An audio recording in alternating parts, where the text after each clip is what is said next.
Friends, बहुत बहुत स्वागत है आपका इंग्लिश एडवांटेज की ऑनलाइन क्लासेस में। फ्रेंड्स, इस वीडियो में मैं आपको स्पॉटिंग एरर के बारे में बताऊंगा, जो कि आपके नेक्स्ट एग्जाम के लिए मैंने सेलेक्ट किए हैं। और ये स्पॉटिंग एरर के क्वेश्चंस रियल क्वेश्चंस हैं और last year previous year question paper से लिए हैं। और सारे क्वेश्चंस इसमें से 80% क्वेश्चन एसबीआई बैंक पीओ के हैं, लेकिन कुछ क्वेश्चन इसमें मैंने आईबीपीएस बैंक पीओ और आरआरबी के एग्जाम से भी लिए हैं। तो ये वीडियो आपके लिए पर्टिकुलरली मैंने बनाया है आईबीपीएस बैंक पीओ मेंस के लिए और आईबीपीएस पीओ क्लर्क के स्टूडेंट्स के लिए, but at the same time SSC CGL के स्टूडेंट्स और एनडीए सीडीएस के स्टूडेंट्स भी इससे फ़ायदा उठा सकते हैं। तो चलिए शुरुआत करते हैं। देखिए, ये फर्स्ट क्वेश्चन है और इसमें मैंने दो एडिशन और किए हैं। एक तो जो टिपिकल वर्ड्स हैं, जो डिफ़िकल्ट वर्ड्स हैं और एग्जाम में जो आते रहते हैं, उसका एक्सप्लेनेशन मैंने नीचे दिया हुआ है यहाँ पर। और ये कहाँ से मैंने क्वेश्चन लिया है नीचे मेंशन किया है मैंने इसका। और एज इट इज़ जो रियल क्वेश्चन एग्जामिनर ने बनाया है वही क्वेश्चन मैंने इसमें लिया है। और ये क्वेश्चन मेरे बनाए हुए नहीं है, ये एग्ज़ाम की रियल क्वेश्चंस हैं। ठीक है, तो इसको हम डिस्कस करेंगे कि किस पार्ट में इसमें एरर है। तो पूरा वीडियो आप एंड तक देखिए, सारे क्वेश्चंस इंपॉर्टेंट क्वेश्चंस हैं इसमें, बीच में स्किप मत करिए इसको, पूरा एंड तक देखिए इसको। The fare will be calculated on the basis of expected travel time, distance and traffic were applied। मतलब इसका मतलब ये है कि जो किराया होगा ट्रेन का वो इन दोनों चीज़ों के ऊपर बेस्ड होगा। एक तो ट्रैवल टाइम उसमें कितना लग रहा है, ट्रैवल टाइम डिस्टेंस कितनी है और ट्रैफिक कितना है, उस रूट पर ट्रैफिक कितना है। ठीक है, और इसमें आगे एक वर्ड आया है, इसको अगर आप ध्यान से देखेंगे तो इसमें लिखा हुआ है वेयर अप्लाइड। लेकिन ये वर्ड गलत है। अप्लाइड गलत किस लिए है? क्योंकि अप्लाइड का मतलब है जिस चीज को प्रैक्टिकली यूज किया जा रहा है। ठीक है, लेकिन यहां पर आएगा कि यदि वो रिलीवेंट है, यदि वो सूटेबल है, एप्लीकेशन अप्लाइड करने लायक है। ठीक है, the fair will be calculated. यदि ट्रैफिक का जो क्राइटेरिया है उसको भी हम उसमें जोड़ सकते हैं, वो एप्लीकेबल वहां पर हो सकता है, तो उस फैक्टर को भी उसमें जोड़ा जाएगा। ठीक है, तो ये इसका मतलब है। तो इसलिए अप्लाइड यहां पर ना आते हुए इसमें आएगा एप्लीकेबल। ठीक है, और यहां पर आप नीचे मीनिंग देखिए, an adjective as adjective the difference between applied and applicable is that applied is put into practical use while applicable is suitable for application। मतलब यदि वो suitable हुआ एप्लीकेशन के लिए, वहां पर उसको अप्लाई किया जा सकता है, तो उसको किराए में जोड़ा जाएगा। किसको? ट्रैफिक को, उस रूट पर ट्रैफिक कितना है। तो ये सेंटेंस का मतलब है और ये बहुत अच्छा सेंटेंस है। ये एसबीआई पीओ प्री का रियल क्वेश्चन है ये, और जो 9 जुलाई को आया, 9/7/2016, जैसा कि यहां पर मैंने लिखा हुआ है, ये रियल क्वेश्चन है एसबीआई बैंक पीओ का। ठीक है, तो इसमें यहां पर आपका डी आपका जो एरोनियस पार्ट है और इसमें आपका जो आंसर होगा वो होगा आपका डी। और मुझे उम्मीद है आपको ये समझ में आया होगा अच्छे तरीके से अप्लाइड और एप्लीकेबल में क्या डिफरेंस है, नीचे मैंने दिया भी हुआ है। और इस वीडियो ट्यूटोरियल के जो नेक्स्ट क्वेश्चंस हैं उसमें आप थोड़ा सा पॉज कर दीजिए वीडियो को और पहले आप उस क्वेश्चन को खुद सॉल्व करिए। उसके बाद जो मैं एक्सप्लेनेशन बता रहा हूँ, मैं जो आंसर बता रहा हूँ, उससे आप मैच करिए। तो इस तरीके से आप अपनी जो प्रिपरेशन आपकी चल रही है उसको आप मेजर कर सकते हैं कि किस लेवल की आपकी प्रिपरेशन है, और आपके लिए कि ये कॉन्फिडेंस बूस्टर की तरह काम कर सकता है। चलिए नेक्स्ट क्वेश्चन देखते हैं। Junior colleges sees marginal violation in minimum score cap for arts, science and commercial streams। तो इसको यदि आप ध्यान से देखें तो इसको आप सॉल्व करिए, उसके बाद मैं 10 सेकंड के बाद आपको इसका आंसर बताऊंगा। और यदि आपने आंसर इसका लगा लिया है तो मैं इसको आपको बता देता हूं कि फर्स्ट पार्ट में ही इसमें एरर है, क्योंकि यहां पर कॉलेजेस आया है जो कि प्लूरल है। तो कॉलेजेस के बाद यहां पर सिंगुलर वर्ब नहीं आएगी, यहां पर आएगा केवल सी। ठीक है, जिसमें एस लगा हुआ होता है वो होती है सिंगुलर वर्ब और वो सिंगुलर सब्जेक्ट के साथ आती है। तो यहाँ पर बहुत सारे कॉलेजेस हैं, तो इसलिए सीज ना होते हुए ये सी होगा और इसका आंसर होगा आपका ए। ठीक है, ये भी एसबीआई पीओ प्री का रियल क्वेश्चन है और इसका मतलब क्या है? Junior colleges see marginal violation in minimum score cap for arts, science and commerce streams. इसका मतलब यह है कि मिनिमम स्कोर जितना चाहिए होता है आर्ट्स, साइंस और कॉमर्स के लिए, उसमें जूनियर कॉलेजेस एक मार्जिनल वायलेशन देख रहे हैं। तो इसका यह मतलब है। और अब हम आगे देखते हैं next question. The actor has filed a case against the director and has sought a written apology. तो पहले तो मैं इनके शब्दों का कुछ मतलब बताता हूं आपको। एक तो होता है एपोलॉजी, एपोलॉजी का मतलब होता है माफी मांगना। तो रिटन एपोलॉजी का मतलब होता है कि राइटिंग में किसी से माफी मांगना। और फाइल्ड वर्ड यहां पर सही है, क्योंकि केस जब हम फाइल करते हैं तो उसके लिए फाइल वर्ड आता है, ईडी फॉर्म लगाया हैज के साथ, ये सही है। और एक पर्टिकुलर एक्टर की बात हो रही है इसलिए एक्टर से पहले दा लगा है। एक पर्टिकुलर डायरेक्टर की बात हो रही है इसलिए इससे पहले दा लगा है, तो ये सही है। साउट का मतलब या साउट ये सीक का थर्ड फॉर्म है, SEEK, सीक, सीक माने ढूंढना, तो उसका ये थर्ड फॉर्म है, तो ये सही है। यहां पर ए यहां पर सही है। तो फिर गलती कहां पर है इसमें? गलती आप देखिए, इसमें बताइए, इसको वीडियो को पॉज करके देखिए, फिर बताइए मुझे, फिर मैं आपको इसमें गलती बताता हूं।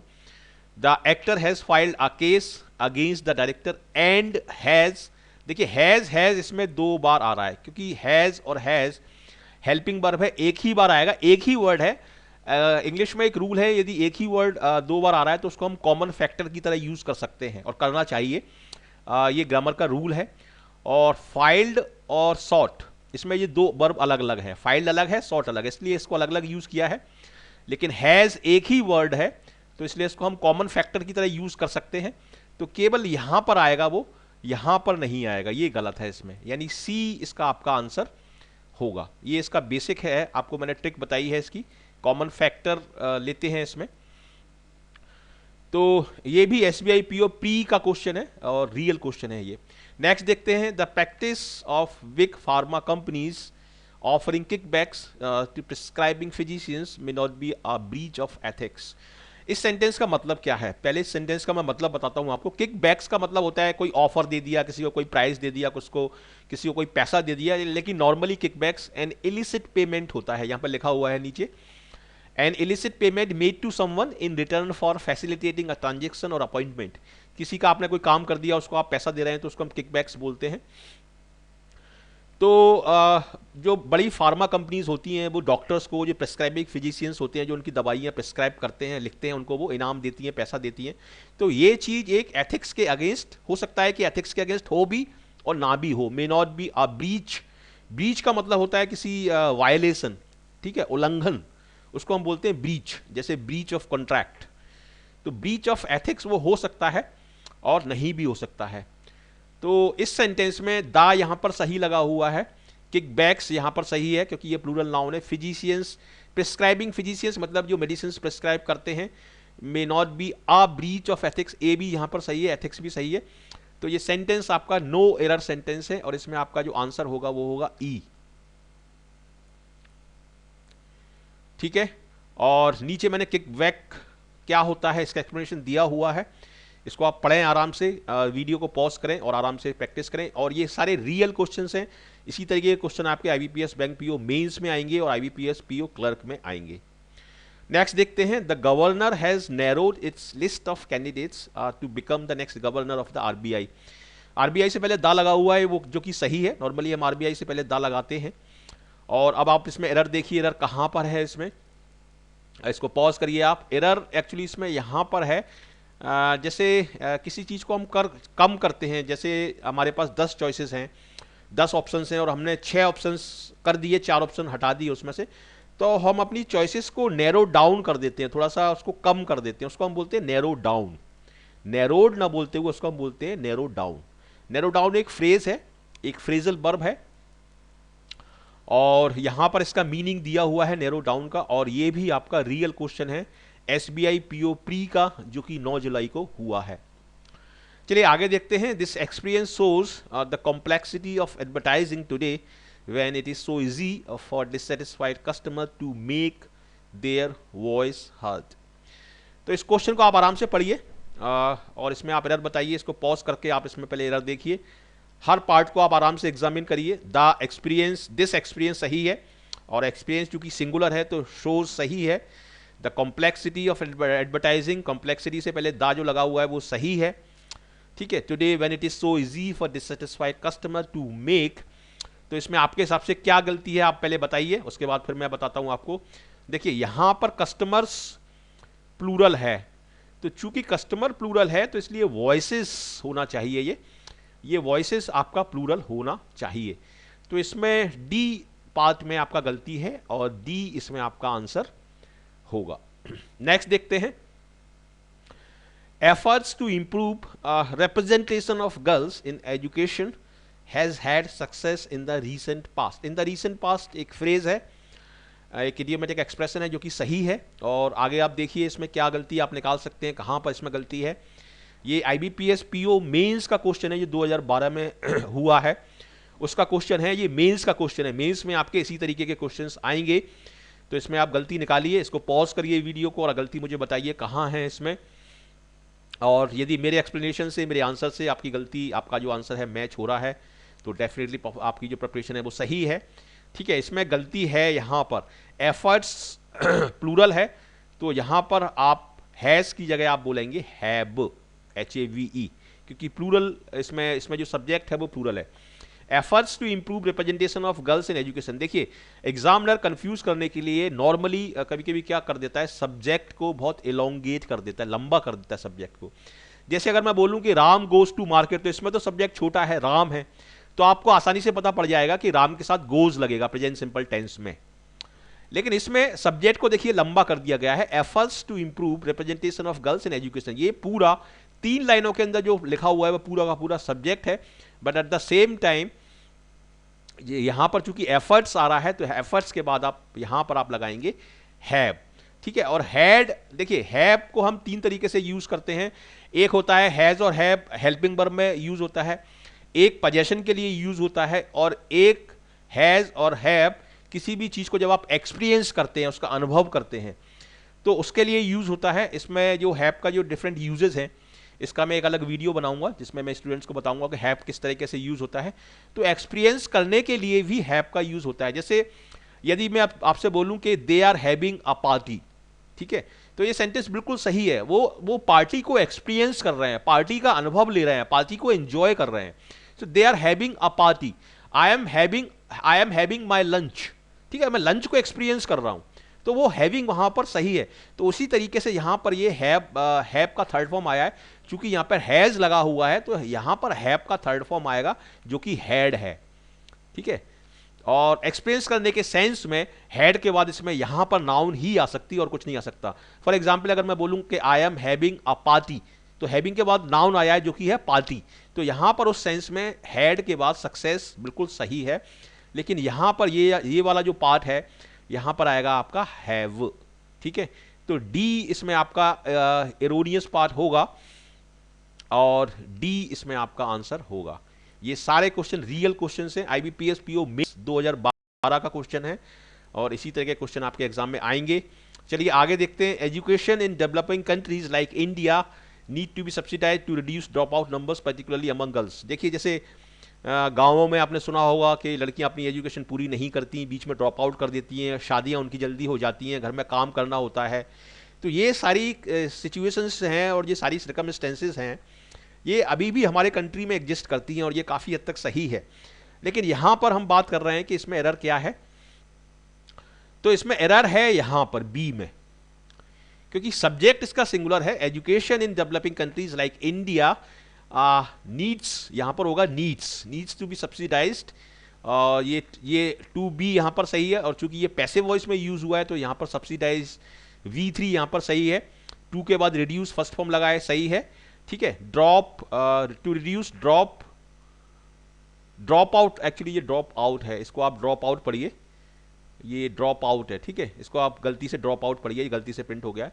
Drop out number particularly among girls, तो यहाँ पर इसमें ये एग्जामिनर का रियल क्वेश्चन है जो कि मैंने IBPS PO मेंस 2011 से लिया है। यहाँ पर एक गलती स्टूडेंट्स को और लग सकती है कि यहाँ पर एजुकेशन से पहले दा होना चाहिए, क्योंकि we are talking about a particular education, the education in developing countries like India.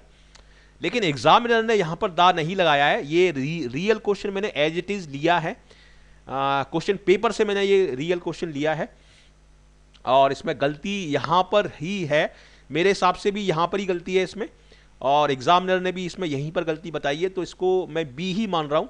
लेकिन यहाँ पर ग्रामर के हिसाब से यहाँ पर भी दा होना चाहिए। ठीक है, तो इसमें बी पार्ट इसका आंसर है। नेक्स्ट देखिए, अंटिल द 1960s बॉय, इसको आप पूरा पढ़िए सेंटेंस को और इसमें एरर बताइए, उसके बाद फिर मैं आपको इसका एक्सप्लेनेशन दूंगा और इसका आंसर बताऊंगा। वीडियो को आप पॉज करें और देखें, इसको पढ़ें आप आराम से कि किस तरीके से इसमें क्या एरर हो सकती है। तो इसमें एरर आपने देख ली होगी, ठीक है, आपने निकाल ली होगी इसकी एरर। फिर मैं आपको बताता हूं इसमें एरर जो होगी। देखिए यहां पर हम सेकंड, ये पूरा जो सेंटेंस है ये पास्ट सिंपल टेंस में लिखा गया है और पास्ट सिंपल टेंस में हम वर्ब की सेकंड फॉर्म यूज करते हैं जिसको हम बोलते हैं V2, ठीक है, स्पेंट, स्पेंड, स्पेंट और स्पेंट। तो चूंकि यहां पर हमने V2 यूज किया है तो यहां पर भी तो हम V2 यूज करेंगे। तो यहां पर गॉन की जगह आप बोलेंगे वेंट, ठीक है। तो यहां पर C आपका आंसर होगा और फर्दर वर्ड जो है ये यहां पर सही है। गॉन फर्दर मतलब थोड़ा आगे जाना, अपनी एजुकेशन में आगे तक जाना, 8वीं क्लास के बाद फिर 9वीं में, 10वीं में, इस तरह से आगे जाना। तो फर्दर यहां पर सही वर्ड है। कुछ स्टूडेंट सोच सकते हैं कि यहां पर फार्दर आ सकता है, लेकिन फार्दर आता है फिजिकल डिस्टेंस के लिए। यहां पर हम फिजिकल डिस्टेंस की बात नहीं कर रहे हैं, आगे जाने की बात कर रहे हैं। तो यहां पर फर्दर वर्ड सही है। और यहां पर ये 1960 के आगे एस लगा हुआ है, ये इसलिए सही है क्योंकि यहां पर हम बात कर रहे हैं कि 1960, 61, 62, 63, 64, 65, 66, ये जो सारे ईयर्स हैं, ये 1960 का जो दशक है उसके जो अलग अलग ईयर्स हैं उसको हम मेंशन कर रहे हैं। तो 1960 यहां पर ये एग्जामिनर ने जो लगाया है ये सही है और दा भी यहां पर सही है क्योंकि एक पर्टिकुलर टाइम हो गया, वो पर्टिकुलर दशक हो गया। तो ये यहां पर सही है। मेन इसमें मिस्टेक है यहां पर सी, ठीक। तो सी इसमें आपका आंसर होगा। ये आरआरबी पीओ मेंस का एग्जाम है जो कि 2013 में आया है, उसका ये क्वेश्चन है। तो आरआरबी के जो स्टूडेंट्स हैं वो आप देख लीजिए अच्छी तरीके से कि इसी तरीके के क्वेश्चन आपके एग्जाम में आएंगे।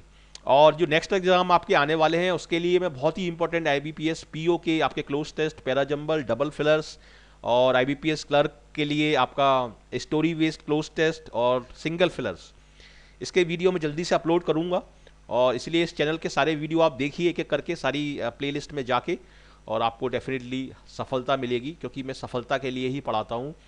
मैं केवल ऐसे शौक के लिए नहीं पढ़ाता, मैं चाहता हूँ कि स्टूडेंट्स को सफलता मिले और डेफिनेटली आपको सफलता मिलेगी। चलिए आगे देखते हैं। क्वेश्चन नंबर 10 है, are policy maker should address the issue of uneducated boys as it will impact boys employment subsequently. तो सब्सिक्वेंटली का मतलब होता है बाद में, और एक वर्ड और मैं बता देता हूं आपको, वो होता है कॉन्सिक्वेंटली। कॉन्सिक्वेंटली का मतलब होता है परिणाम स्वरूप। तो इसको आप देखिए और इसमें आप गलती बताइए, वीडियो को पॉज करके इसको आराम से पढ़िए और इसमें आप गलती ढूंढिए, उसके बाद मैं आपको आंसर बताऊंगा। लेकिन ज़्यादा टाइम आपको नहीं मिलेगा, आपको मिलेगा केवल 10 सेकेंड जैसा कि एग्जाम में मिलता है। और आपने ये पूरा सेंटेंस पढ़ लिया होगा और एरर निकाल ली होगी। अब मैं आपको इसकी एरर बताता हूं। देखिए, आर पॉलिसी मेकर्स सही है, शुड एड्रेस सही है, द इशू ऑफ, इशू से पहले दा लगा हुआ है क्योंकि एक पर्टिकुलर इशू की बात कर रहे हैं तो वो सही है। अनएजुकेटेड बॉयज सही है, एज इट विल इम्पैक्ट सही है, बॉयज एम्प्लॉयमेंट्स, बॉयज एम्प्लॉयमेंट ये पार्ट इसमें गलत है। किसके एम्प्लॉयमेंट की बात हम कर रहे हैं? लड़कों के अनएम्प्लॉयमेंट की बात कर रहे हैं, सॉरी लड़कों के एम्प्लॉयमेंट की बात कर रहे हैं। मतलब लड़कों की जो अनएजुकेशन है या अनएजुकेटेड बॉय है उसका जो इशू है उसको गवर्नमेंट को देखना चाहिए क्योंकि इससे क्या फर्क पड़ेगा, लड़कों का जो रोजगार की जो संभावना है उस पर फर्क पड़ेगा। तो हम बात कर रहे हैं लड़कों का एम्प्लॉयमेंट, ठीक है। तो यहां पर आपको अपॉस्ट्रोफी एस लगाना पड़ेगा, लेकिन यहां पर मैं आपको बता देता हूं कि यहां पर अपॉस्ट्रोफी एस ना लगते हुए केवल अपॉस्ट्रोफी लगेगा क्योंकि यहां पर एस पहले से ही लगा हुआ है। यदि किसी नाउन में पहले से ही एस लगा हुआ है तो उसमें हम अपॉस्ट्रोफी एस ना लगाते हुए केवल लगाते हैं अपॉस्ट्रोफी। तो यहां पर इस तरीके से एक अपॉस्ट्रोफी लगेगा और वही इसमें गलती है। तो यहां पर आपका जो आंसर होगा वो होगा सी, ठीक है। और ये रियल क्वेश्चन है आरआरबी पीओ मेंस का, 2013 का ये क्वेश्चन है और सी इसमें आंसर होगा। सब्सिक्वेंटली का डेफिनेशन मैंने नीचे दिया हुआ है, आफ्टर वर्ड्स होता है, बाद में इसका मतलब होता है। और एक वर्ड मैंने और बताया है, वो वर्ड क्या है? वो वर्ड है कॉन्सिक्वेंटली, जिसका मतलब होता है परिणाम स्वरूप या फल स्वरूप। नेक्स्ट देखते हैं, it is a rich country phenomena and can be easily address through increased funding for primary schools. तो इसको आप पढ़िए, ये IBPS PO मेंस का क्वेश्चन है, 2014 का क्वेश्चन है। तो इसको आप पढ़िए, पॉज करिए, फिर मुझे बताइए इसका आंसर क्या है। और सही आंसर यदि आप बताते हैं तो वेरी गुड, बहुत ही अच्छी प्रिपरेशन है आपकी।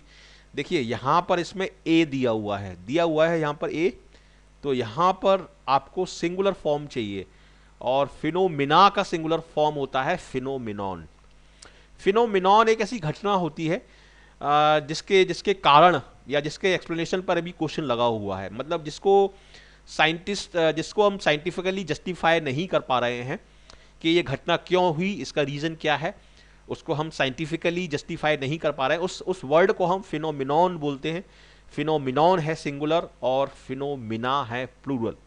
उसी तरीके से कुछ वर्ड में और बता देता हूं, जैसे क्राइटेरियन, क्राइटेरिया जो है वो प्लूरल है और क्राइटेरियन आपका जो है वो सिंगुलर है। ठीक है, तो इसमें किस पार्ट में गलती होगी, इसमें ए पार्ट में आपका गलती है और इसका आंसर होगा ए। और फिनोमिनॉन की डेफिनेशन यहां दी हुई है, इसको आप पढ़ें आराम से, इसको पॉज करके, और ज़्यादा से ज़्यादा आप नॉलेज गेन करें। आगे देखते हैं रिव्यू एट नीति आयोग। नीति आयोग आप जानते होंगे, पहले प्लानिंग कमीशन इसका नाम था, अब नीति आयोग नाम रख दिया है मोदी गवर्नमेंट ने। Gives thrust to creating jobs and wealth, technology, natural resources and food and nutrition for an increased population. ये भी आपका RRB PO मेंस का क्वेश्चन है, 2014 में आया है। और इसमें गलती मेरे हिसाब से क्या होनी चाहिए और आपके हिसाब से क्या होनी चाहिए, इसमें मेरे हिसाब से गलती यहाँ पर दा लगना चाहिए, क्योंकि रिव्यू जो है वो एक पर्टिकुलर रिव्यू है, नीति आयोग से रिलेटेड है, और एग्जामिनर ने भी इसमें यहीं पर गलती बताई है, और मेरे हिसाब से भी इसमें यहीं पर गलती होनी चाहिए। तो इसमें आपका ए आपका इसमें आंसर होगा। जेरिएट्रिक पॉपुलेशन वो होती है जो बूढ़े लोगों की होती है, जो बड़े बूढ़े जो लोग होते हैं 70-75 साल से ऊपर से ज़्यादा की जिनकी एज होती है, उसको हम बोलते हैं जेरिएट्रिक पॉपुलेशन। ठीक है, और जेरेंटोलॉजी एक वर्ड है जिसमें हम जो बड़े बूढ़े लोग होते हैं जिनकी एज ज़्यादा होती है, जो एजेड होते हैं, उनकी हम स्टडी करते हैं। तो जेरिएट्रिक इसका प्रोनाउंसिएशन है, इसको प्रोनाउंस गलत मत करिए, इसको गैरिएट्रिक मत पढ़िए, इसको जेरिएट्रिक हम बोलेंगे। तो इसको आप पढ़िए। और जेरिएट्रिक की जेरिएट्रिक की डेफिनेशन क्या है ये मैंने नीचे दी है। Geriatric relating to old people specially with regard to their health care.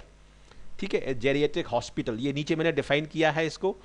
और IBPS PO मेंस का क्वेश्चन है, 2010 से मैंने लिया है। आप इसकी गलती बताइए, इसकी गलती कहाँ है, और फिर मैं आपको इसको एक्सप्लेन करके बताता हूँ। इसमें आप गलती बताइए। ठीक है, geriatric population is a burden, यहाँ पर आप बोलेंगे आ बर्डन, क्योंकि ये काउंटेबल नाउन है। तो इसमें बी इसमें एरर है आपका, और बी इसमें एरर मानी जाएगी, बी इसमें आपका आंसर होगा।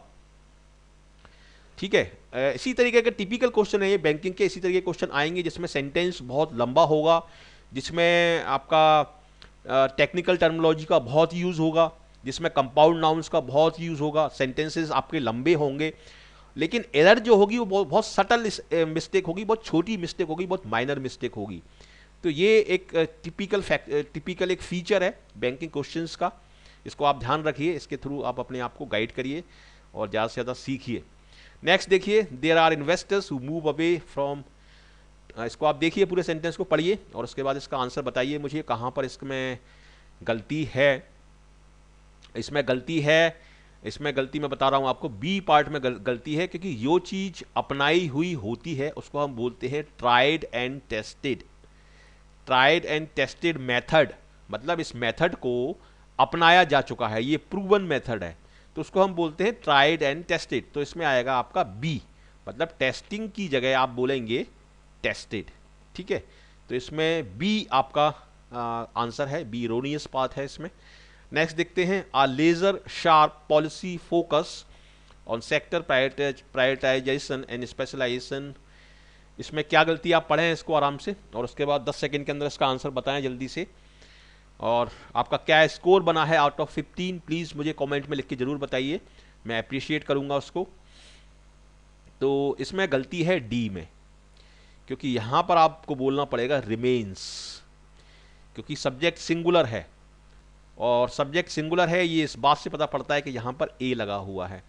आ लेजर शार्प पॉलिसी फोकस, ये पूरी एक नाउन है, या फोकस में ऐसा नहीं लगेगा कि ये, क्योंकि ये पूरी एक नाउन है। On sector prioritisation and specialisation remains critical, ठीक है, तो यहाँ पर आपको एस लगाना पड़ेगा क्योंकि सब्जेक्ट आपका सिंगुलर है। और IBPS PO मेंस का 2013 का क्वेश्चन है ये, तो इसमें गलती कहाँ, आपका आंसर क्या होगा इसमें आपका आंसर होगा डी। तो इस तरीके से मैंने इस वीडियो ट्यूटोरियल में 15 क्वेश्चन लिए हैं और सारे हाईली यूजफुल क्वेश्चंस हैं, और मुझे उम्मीद है आपको ये काफ़ी अच्छा लगा होगा और काफ़ी कुछ सीखा होगा आपने। ये मेरी कुछ लिंक्स हैं, काफ़ी मेरे पास रिक्वेस्ट आ रही हैं, तो जरूर जुड़िए आप मेरे साथ फेसबुक पर जरूर जुड़िए, क्योंकि वहाँ पर सारे वीडियो मैं अपलोड करता हूँ, सारे नोटिफिकेशंस आपको मिलेंगे। और ये एक इंग्लिश एडवांटेज ग्रुप है फेसबुक पर, इसको आप जरूर ज्वाइन कर लीजिए, क्योंकि यहाँ पर मैं सारे अपडेट्स और वो नोटिफिकेशंस डालता हूँ, और काफ़ी स्टूडेंट्स इसको ज्वाइन कर रहे हैं इस समय, पर्टिकुलरली बैंकिंग के स्टूडेंट्स, तो इसको आप जरूर ज्वाइन करिए। ये इंग्लिश एडवांटेज का पेज है, ये है यूट्यूब चैनल जो है इंग्लिश एडवांटेज, उसका ये URL है, तो इसके आखिरी में G और G है, इसको आप देख लीजिए ध्यान से, इसको आप प्लीज़ अपने फ्रेंड्स के साथ शेयर जरूर करिए। ये है मेरा ट्विटर का लिंक्डइन, ट्विटर पे भी काफ़ी लोग मुझे फॉलो कर रहे हैं, जुड़ रहे हैं, तो आपका भी बहुत बहुत स्वागत है, प्लीज़ जुड़िए। और लिंक्डइन पर भी आप मुझे जुड़ सकते हैं मेरे साथ। ये है व्हाट्सएप का नंबर, आप मुझे कॉल भी कर सकते हैं इस नंबर पर, और ये है मेरा ईमेल ID, ठीक है, तो इसके थ्रू आप मुझसे जुड़िए। आपका बहुत बहुत स्वागत है इन सभी साइट्स पर। तो कैसा लगा आपको ये वीडियो, और यदि ये वीडियो ट्यूटोरियल आपको अच्छा लगा है आपके एग्जाम के लिए, आपकी सफलता के लिए, तो जरूर इसको लाइक करिए, शेयर करिए अपने फ्रेंड्स के साथ, और कमेंट करके मुझे बताइए कैसा लगा आपको। और यदि अभी तक आपने हमारा चैनल सब्सक्राइब नहीं किया है तो जरूर इसको, रेड बटन होता है एक, रेड बटन सब्सक्राइब का, उसको दबाइए और जरूर इसको ज्वाइन करिए, जरूर हमारे साथ जुड़िए। आपका बहुत बहुत स्वागत है इस चैनल पर। और यदि आप हमारे साथ जुड़ते हैं तो सारे नोटिफिकेशंस वीडियोस के आपको मिलते रहेंगे, सारा सपोर्ट आपको हमारी तरफ से मिलेगा, जिससे आपके लिए सफलता पाना बहुत आसान हो जाएगा, ठीक है। तो जरूर सब्सक्राइब करिए, प्लीज़ भूलिए मत, सब्सक्राइब जरूर करिए। So thank you very much for watching this video, and I wish you all the best for your bright future. Thank you.